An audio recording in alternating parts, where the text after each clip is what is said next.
Hello everyone, this is Sakura. Have you all finished the Genshin Impact 4.1 new Archon Quest? Today, I am gonna talk to you guys about some noteworthy details in the plot. Although this storyline is a transitional chapter, miHoYo has also provided many clues, such as the mysterious of Furina's identity, the real Hydro Archon or not, and who is really calling for Childe. Besides this, there are still many other details that everyone may have missed. After watching this video, maybe you will have a different understanding about the plot. Detail 1. Was the Knave once Hilichurl? The Knave's appearance may hide secrets beyond our imagination. The Knave is precise and sharp in her actions, handsome and impressive, dressed in a clean black, white, and red outfit. However, this clothing design can easily make people miss an important detail, that is her hands. If you don't look closely, it's easy to mistake her for wearing a stylish black glove. But if you observe carefully, you will notice that her exposed nails indicate that she seems to be not wearing gloves. These are her original hands. Similarly, when she suddenly attacked Furina, you can see that the area of her forearms and below is almost entirely black with gray patterns, meaning the Knave's hands are indeed black. This mutation and pattern appear eerie yet strangely familiar, reminiscent of the cursed creature known as the Hilichurl, whose skin is naturally dark. If you've completed the important subquest of this version involving Caterpillar, you'll get closer to the truth. In his human form, Caterpillar's hand closely resembles that of the Knave. Caterpillar was originally a human suffering from an incurable disease. With the help of the genius scholar Renee, he underwent a transformation using the abyssal power but ended up splintered into a different existence. Drawing from our extensive knowledge of Teyvat, it's not difficult to speculate that Caterpillar's transformed form is likely that of the Hilichurl.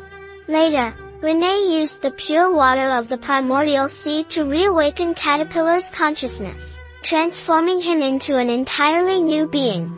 The story didn't mention Cater's fate afterward, but in this subquest, we reunite with Cater in Maripide. He appears as a Nemo Hilichurl rogue during battles and can freely switch back to his human form. When we look at the Knave with similar characteristics, we can draw more connections. In the plot, the Knave places great importance on Fontaine's prophecy about being eventually submerged into water, indicating his knowledge of the pure primordial sea water. And he even mentions feeling a cursed aura on Furina. Could it be that he too has experienced a curse and transformed into a Hilichurl? Is there a connection to Caribert and the Loom of Fate? Detail 2. Childe and the Great Whale. The child's missing is the reason we went to Maripide. However, apart from the last few unclear animations, we haven't found him at all. We only know that a voice has been calling for Childe. But the final scene of the animation caught my attention. Childe suddenly awakens amidst the primordial sea, facing a giant whale in front of him. Do you remember the conversation with Childe in Quest 4.0? He mentioned that his vision had issues once he entered Fontaine, so he entrusted it to us, allowing us to see the experiences he went through.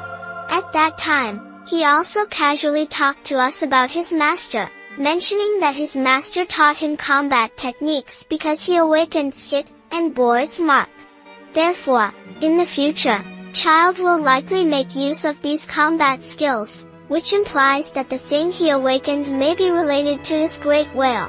He even created a conceptual whale with the image of the whale he saw in his dreams, which had once attacked many travelers. Childe mentioned that after he arrived in Fontaine, he began to experience inner restlessness, frequent bad moods, and noticed malfunctions in his vision. Then, inexplicably, he was thrown into Maripide, the place nearest to the primordial sea, and finally, he was mysteriously summoned here and dived into the deep sea. Everything seemed to be driven by some sort of power. So, at this point, it's evident who summoned him. It was the great whale he awakened. This giant whale is likely directly connected to the pure primordial seawater, possibly residing within it. That's why it has been calling for the child. Detail 3. Fontaine's prophecy. First, let's talk about the aircrafts constructed by Wriothesley. The airship. Why is that? Firstly, he hired the anti-gravity scientist, and the ship uses orichalcum, which is utilized in the anti-gravity device. So, this ship is indeed an airship, which makes sense because it can fly and isn't affected by the flooding. Next, the mention of the ancient civilization, Remuria's Fortuna, was explained in René's notes from the previous version. What does it mean? The process which ancient civilizations tend to give way to new civilizations after their destruction is called Fortuna. The name itself represents the civilization. They would survive in the tide of destruction, much like Noah's Ark, carrying the spark of civilization along hopeful routes. If you complete Cater's subquest and revisit the Narcissan Croix Ordo, you'll notice that the clock on the ceiling has moved forward 1 tick. This clock represents the countdown to Doomsday, with 4 icons on it, a full moon, 2 half moons, and a black moon. When the pointer reaches the black moon, it signifies that Doomsday is imminent. The timing of this pointer's movement is quite subtle. After completing the Lochvolcan's questline, it moves forward 1 tick. After completing Seymour's subquest, it moves forward another tick.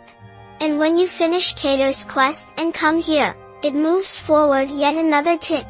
So, in the next version, will the pointer move forward once more, or does it indicate that Doomsday is already approaching? We'll have to wait for the new content in version 4.2 to find out. This is Sakura, your devoted Genshin Impact analysis YouTuber. Stay tuned for more in-depth explorations of the game's intricacies.